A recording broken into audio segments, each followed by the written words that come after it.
아멘. 디도스 2장 11절로 14절에 있는 말씀, 신약성경 349페이지에 있습니다.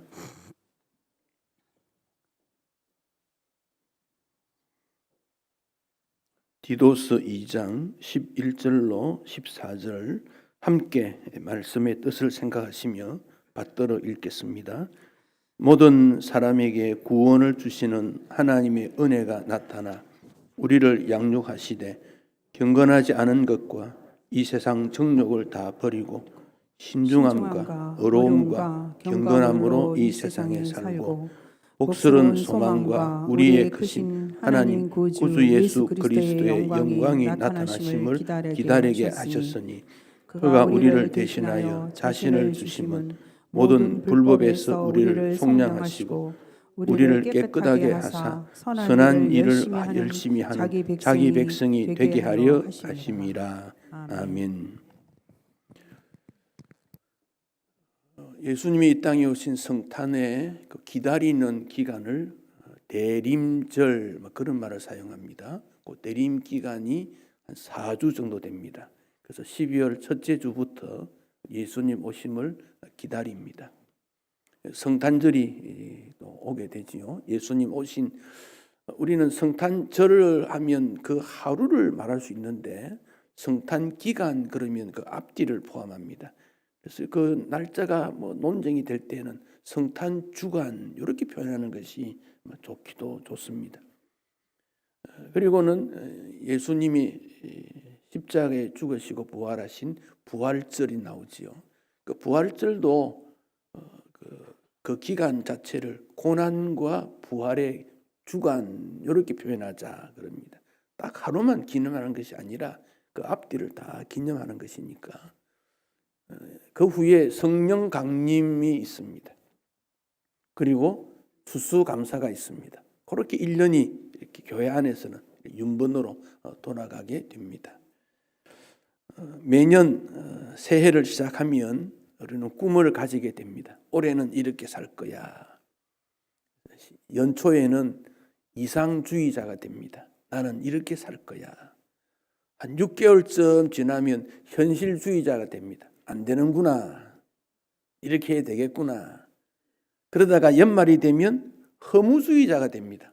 어쩔 수 없구나. 이게 인생인지 모르겠습니다.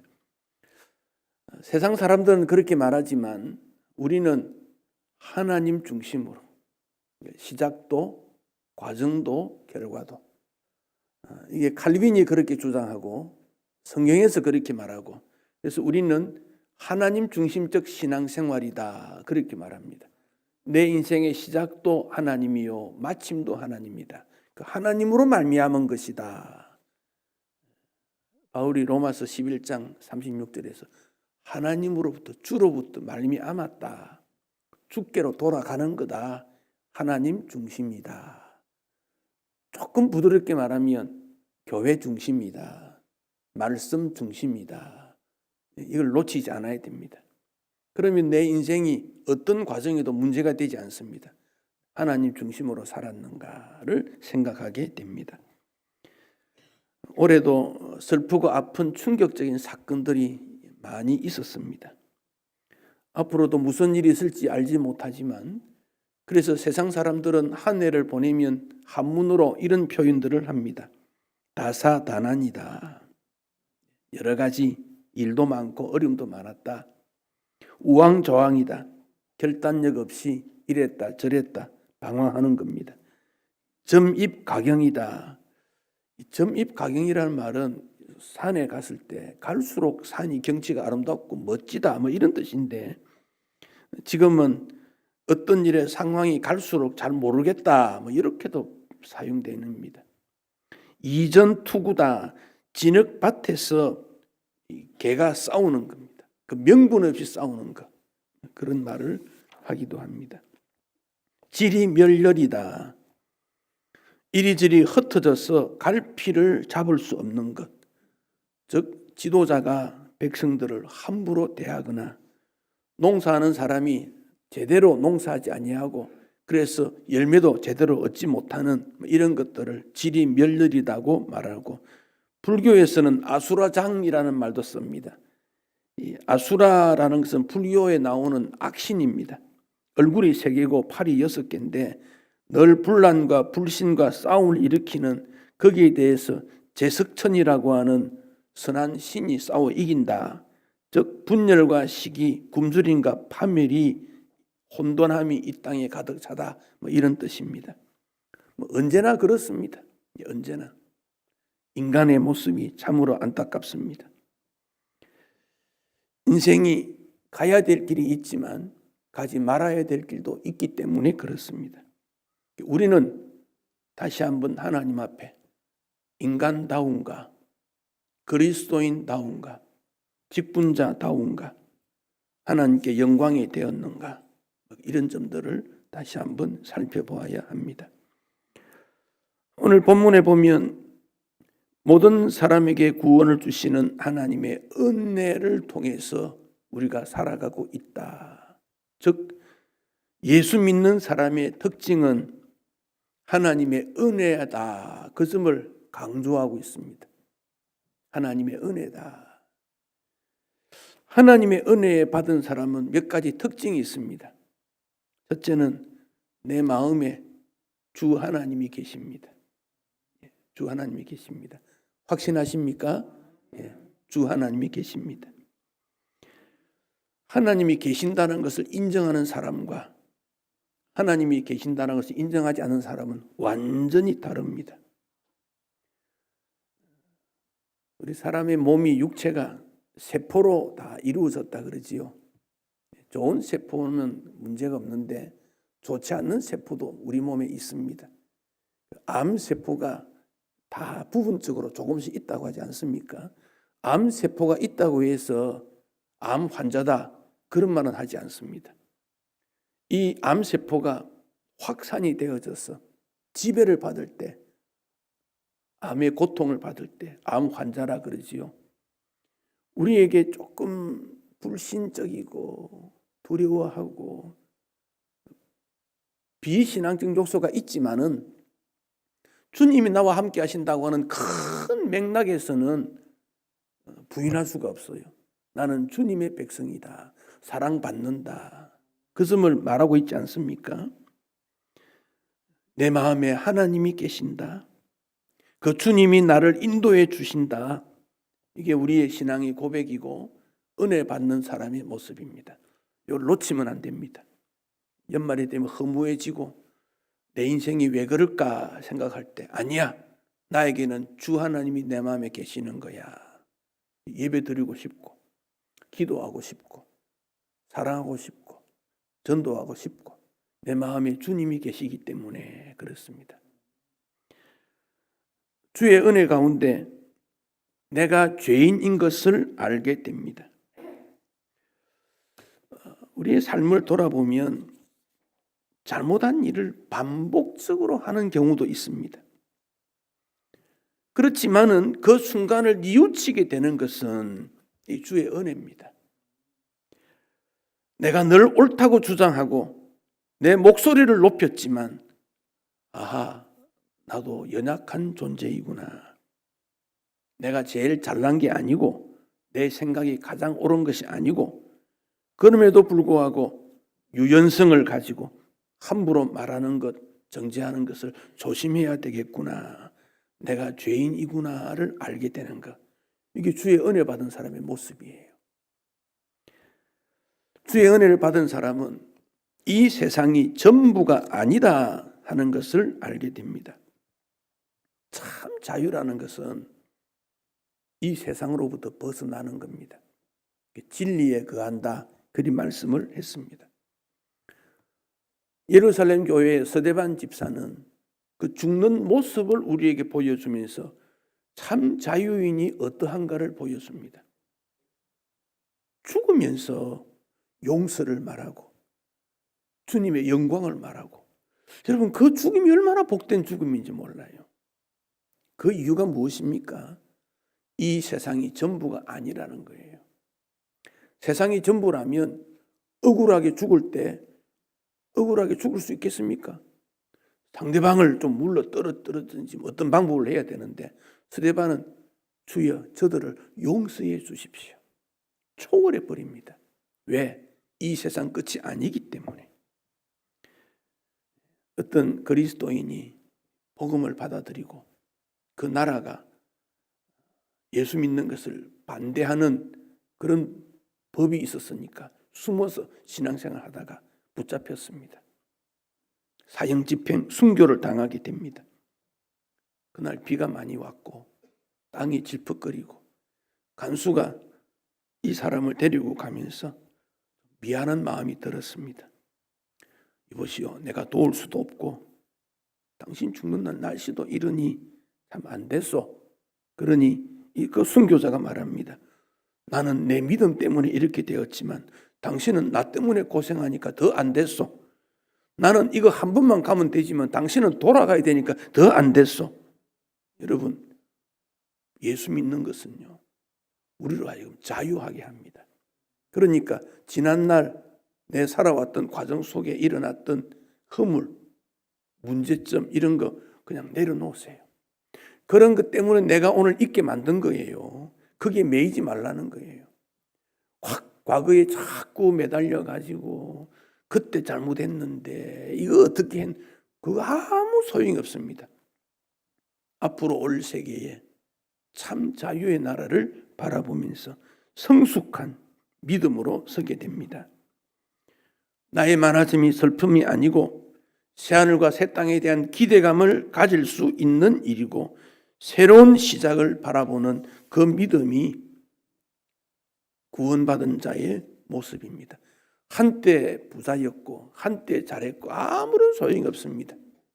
앞으로 그것보다 더 멋진 세상이 전개된다는 것을 주 안에서 알게 됩니다. 예수 믿는 사람은 인생의 문제를 풀어가는 방식이 다릅니다. 사람에게 주어진 문제는 다 다양하지요. 그럴 때 우리는 손해보고 싶지 않다, 그 생각이 들어요. 비방의 말을 듣고 싶지 않다. 그래서 다툼이 일어나지요. 그런데 주님이 나를 인도해 주시는데 물질적인 약간 손실, 인격의 손상, 이 문제가 되지 않는다는 거예요. 예수 십자가의 은혜는 성숙한 그리스도인이 되는 길인데 주님이 물질을 조금 가져가고 명예를 좀 손상시켰다는 것은 예수 그리스도인이 되는 그 길을 주님이 인도해 주셨다, 감사하자는 겁니다.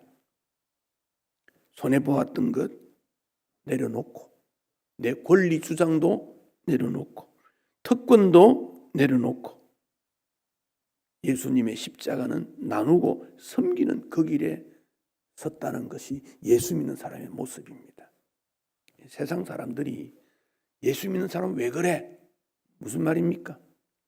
그들과 똑같이 삶의 가치관을 가졌다, 그런 말이지요.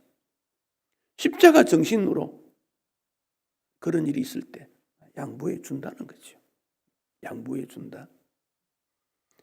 최근에 월드컵이라는 그 스포츠가 우리 마음을 시원하게 해주었지요. 그런데 무엇입니까? 그 주장 선수들이 최선을 다했는 것. 그러면서 원망하지 않고 기쁨을 다른 사람에게 다 나누어 주는 것. 감독 때문이다, 선수 때문이다, 그러지 않습니까? 노조가 지금 나라를 또 힘들게 하고 있지 않습니까? 무슨 이유입니까? 더 많이 무엇을 달라는 것, 투쟁 아닙니까? 우리는 어떻게 살아야 되겠습니까? 예수님 마음으로 접근을 해야 됩니다. 그럴 때 어떻게 될 것인가? 주님이 뭘 원하시는가를 보게 됩니다. 바울이 디도에게 우리에게 하나님의 은혜가 나타나서 우리를 양육해 주었는데 경건하지 않는 것, 세상 정욕은 버려라. 2절 그렇게 말하고 있습니다. 그리고 세 가지를 통해서 살아가야 된다. 2절 세 가지가 뭡니까? 신중함, 의로움, 경건함. 자, 따라합시다. 신중함, 의로움, 경건함. 이 세 가지가 그리스도인의 모습이다. 내년 한 해 동안은 이 세 가지를 마음에 꼭 담으셔야 돼요. 그렇게 함으로 14절에 보면 선한 일을 열심히 하는 하나님의 백성이 되는 거다.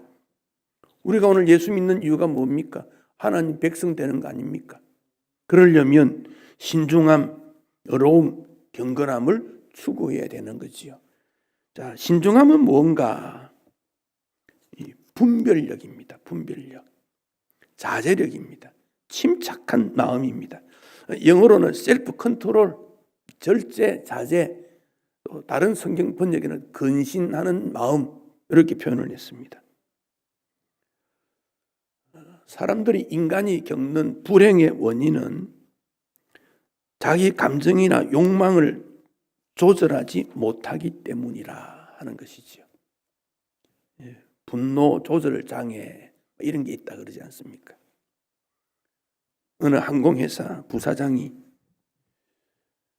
자기는 부사장이니까 서비스를 받아야 된다고 생각했습니다. 그러지 않겠습니까? 당연히 그렇게 생각할 수 있어요. 서비스하는 사람이 정신이 없고 바쁘니까 조금 소홀히 한 거 아닙니까? 땅콩 봉지를 뜯고 접시에 담았어. 이래 주면 좋은데 봉지째 줬다는 거지요. 그러면 서비스를 받아야 될 사람은 불쾌할 수 있어요. 그런데 그 조금 조절을 해서 시간이 좀 지난 다음 다시 불러서 설명을 하든지 그러면 좋지 않겠어요? 그런데 포근을 하고 욕설 한 거지요.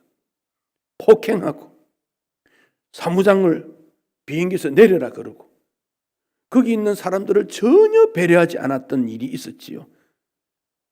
분노 조절을 잘 하지 못했기 때문에 부모가 자녀에게 매를 칠 수도 있고 상급자가 동료나 하급자에게 욕을 할 수도 있어요.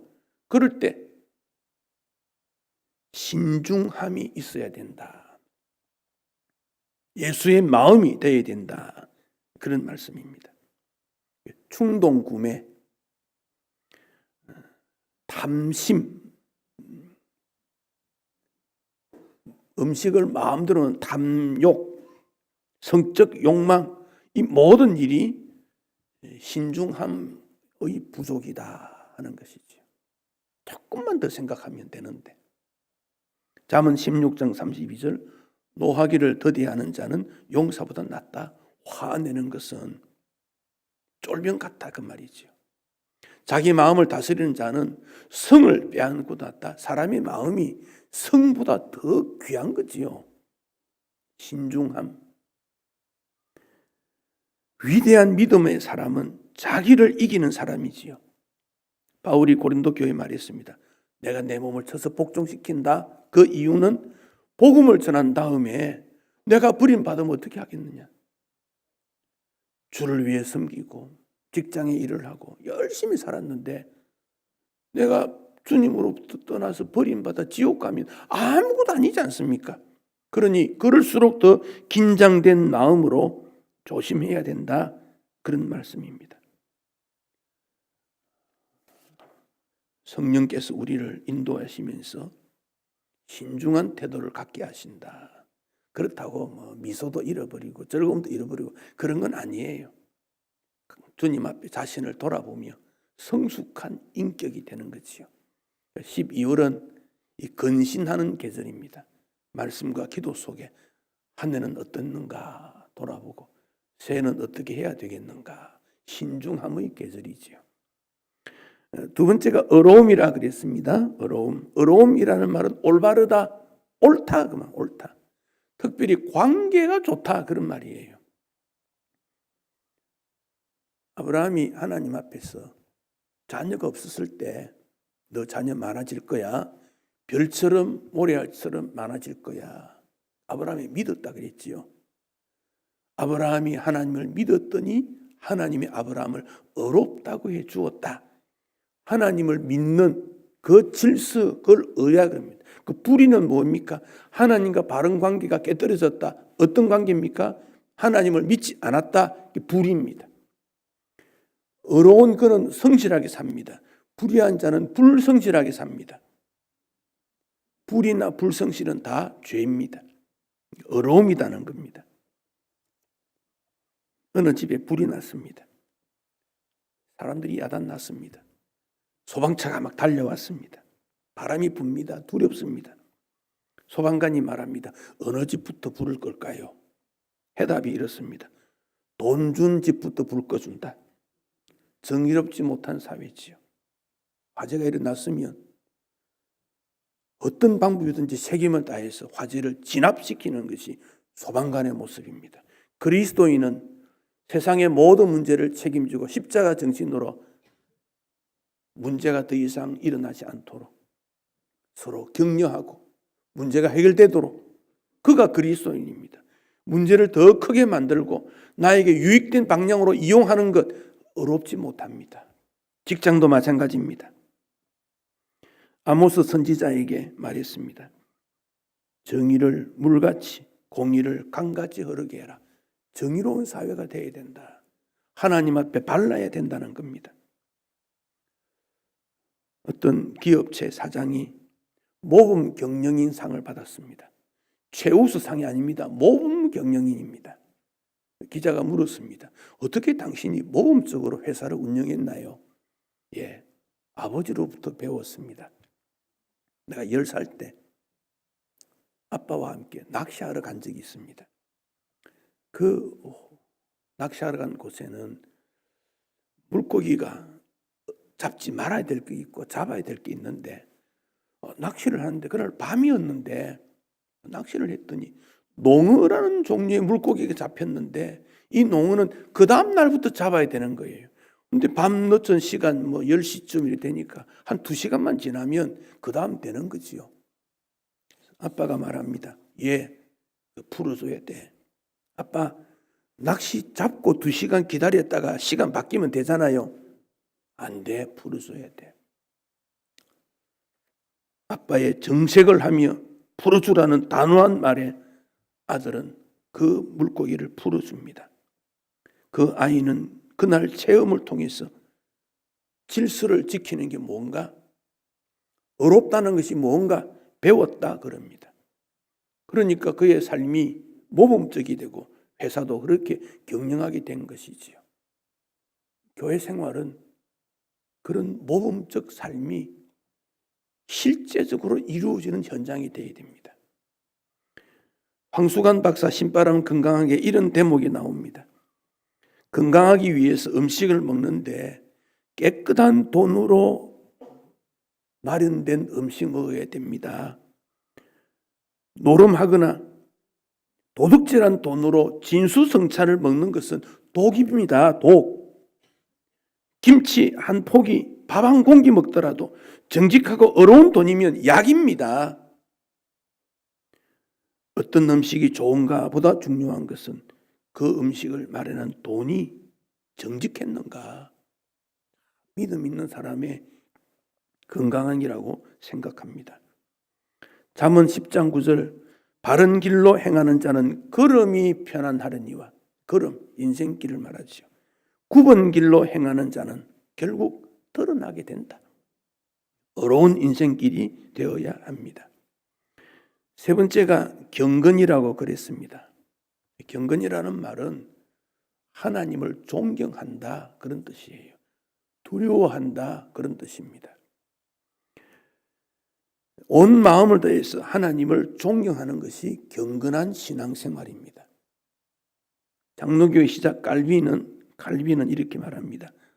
하나님을 아버지로 사랑하며 주님으로 두려워하고 경외할 뿐 아니라 그분의 어려움을, 즉 예수님이 걸어놓으신 십자가의 어려움을 받아들이고 거역하는 것은 죽음보다도 더 무서운 것을 가지는 마음이어야 한다.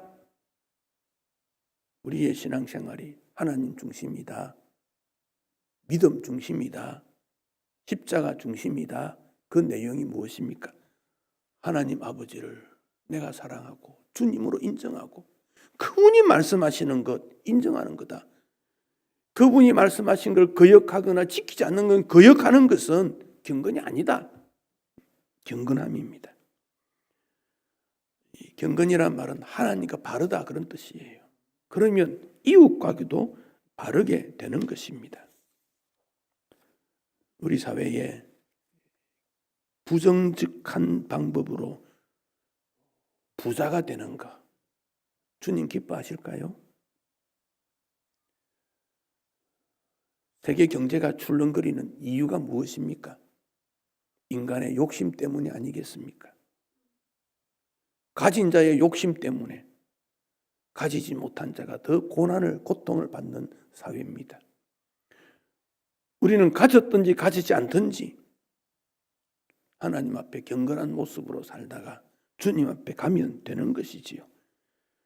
아브라함이 복의 근원이 된 것은 아브라함 마음속에 욕심이 없고 하나님의 것을 잘 나누어 줄 수 있는 믿음의 일꾼으로 하나님은 여기셨기 때문 아니겠습니까? 우리 자녀들에게 부모의 경건을 물려줘야 됩니다. 야고보 4장 8절 하나님을 가까이 하라 그리하면 너희를 가까이 하시리라. 하나님 가까이 하는 이유가 뭡니까?